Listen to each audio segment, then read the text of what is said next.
Alors, bienvenue à cette autre capsule du défi 10-30 cette année. Et je sais que vous avez passé un excellent temps avec le pasteur Daniel Descaries. Je me présente, pasteur Sylvain, à l'Église Nouvelle Vie. Et je vais vous partager sur la prière afin de nous diriger dans une prière précise. Prends courage, il t'appelle. Et j'aimerais lire avec vous le passage de Marc, chapitre 10, versets 46 à 53, une vignette de la vie de Jésus alors que nous suivons Jésus ensemble dans le sentier de la prière. Ils arrivèrent à Jéricho, et lorsque Jésus en sortit avec ses disciples et une assez grande foule, le fils de Timée, Bartimée, mendiant et aveugle, était assis au bord du chemin. Il entendit que c'était Jésus de Nazareth et il se mit à crier, « Fils de David, Jésus, aie pitié de moi. » Plusieurs le reprenaient pour le faire taire, mais il criait beaucoup plus fort, « Fils de David, aie pitié de moi. » Jésus s'arrêta et dit, « Appelez-le. » Ils appelèrent l'aveugle en lui disant, « Prends courage, lève-toi, il t'appelle. » L'aveugle jeta son manteau et se levant d'un bond vint vers Jésus. Et Jésus prenant la parole lui dit, « Que veux-tu que je te fasse? » « Rabouni ou rabbin ou maître, lui répondit l'aveugle, que je recouvre la vue. Et Jésus lui dit, « Va, ta foi t'a sauvé. » Et aussitôt il recouvra la vue et suivit Jésus dans le chemin. Cette scène, elle est émouvante, elle est troublante, elle est même pathétique. À chaque matin, à la sortie de la ville de Jéricho, des dizaines de mendiants s'y retrouvaient à chaque matin, à chaque jour, et ils étaient soit couchés, soit assis pour débuter une autre journée humiliante dans la faim, dans la soif, dans la poussière, sous un soleil de plomb. Et il y avait là des boiteux, des estropiés, des blessés de guerre, des paraplégiques, des sans-emploi, des hommes, des femmes, des jeunes, des vieux, qui étaient tous là dans l'attente pour un peu d'argent pour pouvoir se payer un repas pour le souper.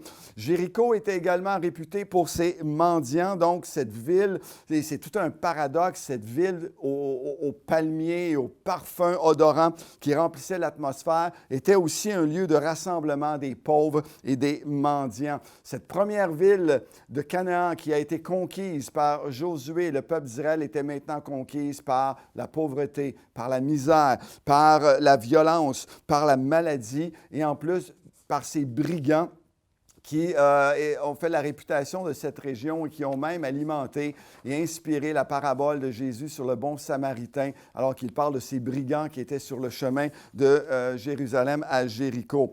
Sur cette route impopulaire de Jéricho et parmi les dizaines de mendiants qui étaient là, le Saint-Esprit fait un zoom-in sur une personne en particulier, un dénommé Bartimée. Et son nom signifie littéralement le fils de l'honorable, fils de celui qui est honoré ou qui est digne d'être honoré. Mais Bartimée, il est loin des palais, il est loin des honneurs, il est assis sur le bord du chemin qui sort de Jéricho parce qu'il est mendiant et aveugle. Il vit et il subit, il est affligé de ces deux malheurs. Il est aveugle et mendiant. Et être aveugle est une tragédie en soi, mais en plus, il doit quêter, il doit demander la charité pour pouvoir manger. Sa situation, en fait, elle est dramatique et émouvante. Bartimée me semble être le portrait de bien des gens, de bien des chrétiens également, qui sont aveuglés par l'amertume, qui sont aveuglés par le découragement, par de la colère,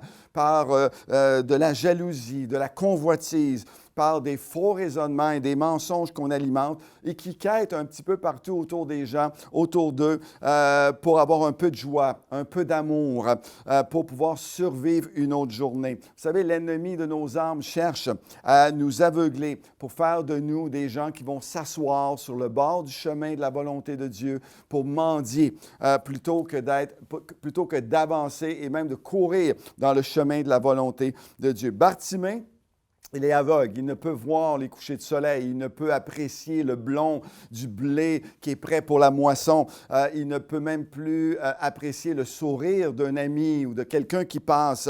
Il n'a jamais vu Jésus opérer des miracles, il est aveugle. Par contre, même s'il est aveugle, il peut entendre. Il n'est pas sourd et il entend d'ailleurs très bien. À travers la foule qui marchait le long du chemin de Jéricho, il a entendu des histoires. Les gens parlent, il entend toutes sortes d'histoires, de témoignages, de nouvelles, mais entre autres, il entend parler de Jésus. Il entend parler de ce que Jésus fait dans la vie des gens.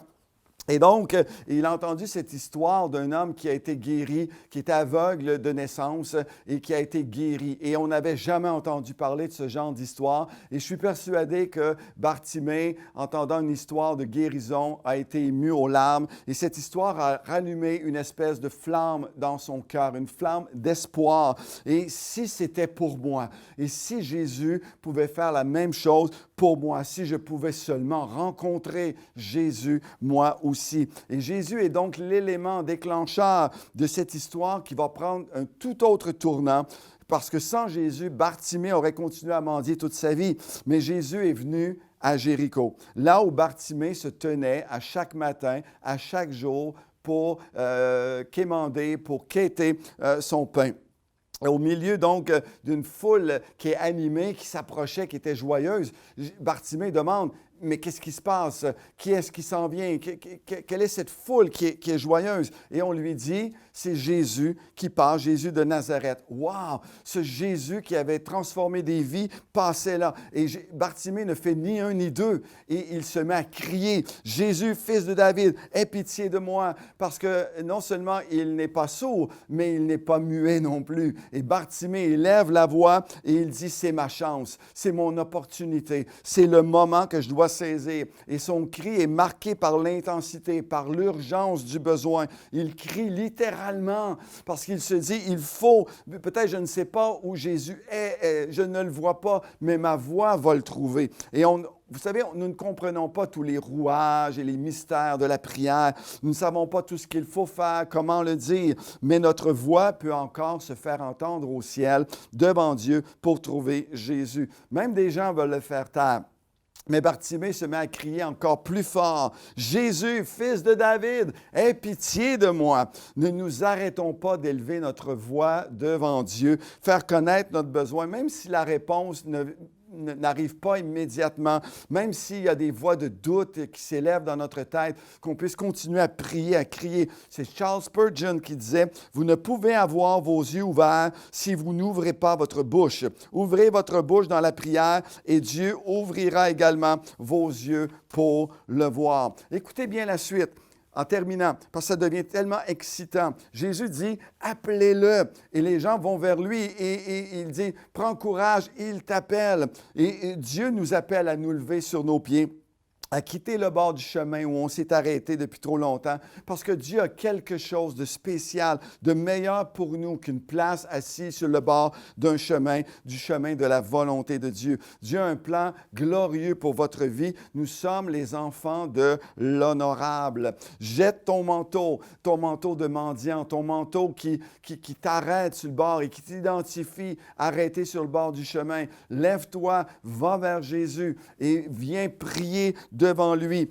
Il ne retournera plus jamais dans cette situation. Et je veux vous appeler aujourd'hui, en terminant cette capsule, de prendre ces 30 minutes avec Dieu pour dire, Seigneur, que je recouvre la vue. Aujourd'hui, Dieu nous appelle et je nous appelle pour un renouvellement de notre vision de la grandeur de Jésus, de la puissance de Jésus, de l'amour de Jésus, de la gloire, de la sainteté de Jésus. L'apôtre Paul, et je termine avec ce texte, Éphésiens chapitre 1, les versets 16 à 19, « Je ne cesse de faire mention de vous dans mes prières, afin que le Dieu de notre Seigneur Jésus-Christ, le Père de gloire, ouvre les yeux de votre cœur pour que vous sachiez quelle est l'espérance qui s'attache à son appel, quelle est la richesse de la gloire de son héritage et quelle est l'infinie grandeur de sa puissance qui se manifeste avec efficacité par sa force. » Alors Jésus nous appelle aujourd'hui à nous lever de notre léthargie, de notre paresse, à jeter nos manteaux de mendiants assis sur le bord du chemin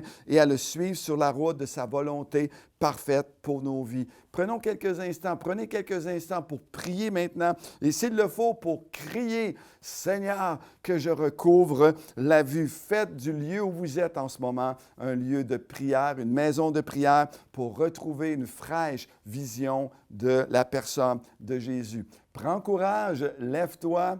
Il t'appelle dans sa présence.